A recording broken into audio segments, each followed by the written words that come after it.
So, hey guys, I would like to do a deck profile Machina. You see, Machina is my second deck, and I've been with the Machina discussion thread on Pojo for the last 10 threads or so. So, I believe I have pretty much perfected it. Of course, this is just one variant. I have played the Ultimate Offering OTK before, as well as the Aggro Machina. Nowadays, I play Control Machina. So, I would just like to give you a small briefing on it. Control Machina is all about field presence and hand advantage. Field presence, we get it by cards such as gadgets. The gadgets engine is very popular. As to field hand advantage, gadgets also come in very useful, and hand advantage assures you the fact that you can actually make a major comebacks, even if the situation is grave. You can easily make comebacks. Right. So now I would like to go through the deck. 1, 2, 3. 3 gear frames. Those are our floaters. This guy is really useful. You want to run triple of him in any deck, in any Machina deck. Now, we also have triple fortress. Some people argue that double fortress is enough. However, I believe that since it's a very easily summonable beat stick, it should be run in triple. Now for the actual engine. Well, the engine that I chose to use is the gadget engine. The idea is you just summon the gadget and add one to your hand straight away. Sure, it is hurt by Valor and it hurts a lot. However, with control, your gadget can usually survive another turn and you can draw into another gadget. So we've got green, red, and yellow gadget. Now for attack choices, you see, I decided to run Swift Scarecrow rather than Battle Vader, since I used to run Pot of Avarice in my deck. So this POA food. Well, the idea is you discard it when your opponent wants to declare an attack and negate the attack and the battle phase. It's really good. You see, it can be oppression like Battle Vader can, and as I said, it is Pot of Avarice food, which is really useful. DD Warrior Lady, right? This card isn't very popular. However, it's a good tech choice since not many people expect you to run it. And this card actually won me a few games, so running double. Some decks prefer to run Banishers over them, but that's more of a Machina stun deck that will run Banishers. Personally, I like DD World Lady, Kaiku. I also like Kaiku, that works quite well as well. And now for our Spirit Reaper. Spirit Reaper is an awesome little dude, right? And it can be destroyed by battle, and it dies whenever it's targeted. However, most of the cards nowadays destroy when targeting. So as you see, Spirit Reaper can be quite useful, as there's always a -1 for your opponent at the very least, and it can let you stall for a couple of turns. Right, Gale. Gale is the only tuner in this deck, and I don't particularly use it for actual synchroing. However, it is sometimes used for to blow up the field with Black Rose Dragon. Gale's the reason why Gale is in the deck is because of his effect. It can have the attack and defense of any monster on the field, which is very useful.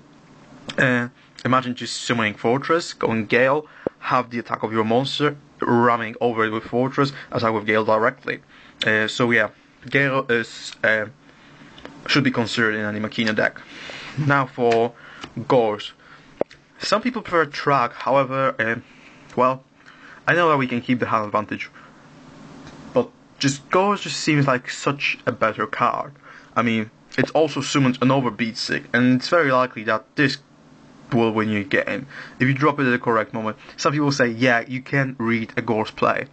On the other hand, well, an idiot will set up a Gores play in a way that it can be read. And now moving on to spells. I run Triple Smashing Ground. Very useful this format due to the since you will always have a gadget, you can your opponent will go like kill your gadget, then during the next turn you just go like Smashing Ground, destroying your monster. So yeah, Triple Smashing Ground, I like it. It's good. Triple Book of Moon. You see, this card used to be a really underappreciated card. However, this format it became so much better due to the fact that like dimensional prisons are around, etc., etc. Therefore, Book of Moon. Well, I guess the best thing about Book of Moon is the fact that it's chainable. But as you see, yeah, I run triple, and it works really well with the deck. Monster Reborn and Dark Hole. I don't think I have to explain these guys to you. I mean, they are just awesome. Run them. Now, limiter removal is a major part of any Machina deck. So it doubles the attack of all the phase of Machina monsters, and they die during the 8th phase. However, the way to do it is you summon Gearframe, special summon Fortress, drop limiter removal, attack the relic. In case they stop the attack, you can always equip Gearframe to Fortress during main phase 2. Since Gearframe becomes an equipped spell card, therefore the effect resets. It is no longer treated as a machine monster, so Fortress doesn't die, but Gearframe dies, which leaves you with 2,500 beat stick on the field with great effect. Right, so yeah, rule limiter. And now for Trunade. I personally like Trunade, since it allows you to make big pushes for game. However, I know that some people prefer Trapstone over it. Well, I run both, and it's been really useful so far. Some staples for you: Mirror Force, Solemn, and Torrential.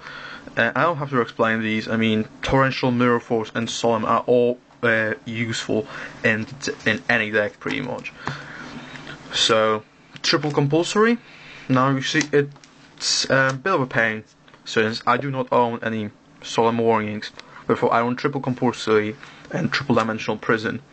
They both tend to work very, very well due to the fact that a lot of synchroing is going on nowadays. So compulsory allows you to get the synchros back to the extra deck, and dimensional prison gets rid of stuff like Stardust, which is really annoying.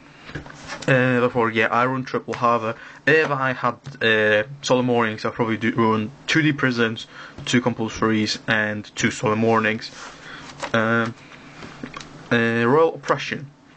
By paying 800 life points, you negate a special summon of a monster. Well, since Oppression went to limited this format, a lot of decks actually dropped it. However, I still think that one tech Oppression can save your life. Dark Bribe. This is a very interesting take choice. Most Machina decks seem to run 7 Tools of the Bandit, which is pay 1,000 life points and negate an effect of a trap card. This also allows you to negate an effect of a spell card. That's the only reason why I run it against those pesky Monster Reborns or Dark Holes. And finally, Trapstone. Trapstone's the idea behind Trapstone is the same as behind Greening Giant Trunade. Basically, it allows you to push for game whenever you need it. Now moving on to the side deck. We have 2 Cyber Dragons for the beat sticks. Well, as you can see, I'm really proud. I picked this one up as a gift. Well, anyway, that beat sticks. So basically, you would probably set them in against Froggy Monarchs or something to get over them. The Ronin Toad and Dupe Frog and stuff like that. Very useful. Also, in a mirror match, these things can serve lives, and you can just Chimera attack your opponent, which is really good. Now, Banisher of the Radiance. Right, Machina is actually one of the very few decks, especially the control variant, who can support removal from play and actually abuse it. Well, not abuse it, but it doesn't actually interfere with our game play style. So, 2 Banishers. Of course, you can run Kaikus. I also made the Warrior Ladies, as you saw before. However, 2 Banishers becomes very, very useful. I prefer these over Dimensional Fissure, since these are easier to get around. They will probably be destroyed by the time you actually gain the hand advantage and get the fortress in your hand, so you can quickly drop it next turn and attack for 2/5. 2 Mystical Space Typhoons. Since I don't main MSTs, I side them, and they're particularly useful against stuff which mains continuous spell cards or trap cards. So yeah, sign 2 MSTs. Here's an interesting check choice: the Zombie World, right? As discussed on the Machina thread, We run Zombie World because it stops Chimera attack, it stops system down, and it is also a great tool to use against stuff like debris, since they contribute for another plant, or against frognags, since they contribute for the monarchs. So yeah, I do really suggest to run 2 Zombie World in your extra deck. Nobleman of Crossout. Nobleman saved my life a couple of times, especially against stuff like Debris Team and Quick Draw and other stuff that sets. Basically, it kills the milling engine, which is really useful, as it pretty much they need the milling. So, you know, it can also remove Dandy when it's face down. It's just great. This format, when Debris is up at top tier, it should be run. Double System Down. Some people don't like System Down, but I think that against any machine deck, this is a necessity. Well, it's really a necessity, but it just damages them so much more than Chimeric Fortress Dragon. So yeah, it's only a cost of 1000. You remove all the machine monsters from play, from graveyard and field, which is very useful. And the last bit are 2 Crevice into a different dimension. A Crevice into a different dimension is really good, since like Banisher, it removes cards from play. However, it only removes 2, but it doesn't affect you. So yeah, whenever you need to remove some cards from play, just feel like signing in Crevice. And now Mirror of Oaths. Mirror of Oaths is also quite useful, since you can that's really useful against Glad Beasts. I know Glad Beasts are dead this format, but still, well, I haven't got Chivalry, so that's my substitute for it. But if you do have Chivalry, I advise you to run it. So yeah, this is just a quick overview of my deck. You can I haven't actually got my extra deck sorted yet, but you know. Oh yeah, also sorry, I made 2 bottomless trap holes. That's an obvious choice, but yeah. Okay, so I hope you guys had fun listening to my first video, or watching my first video, and I will speak to you soon. Bye.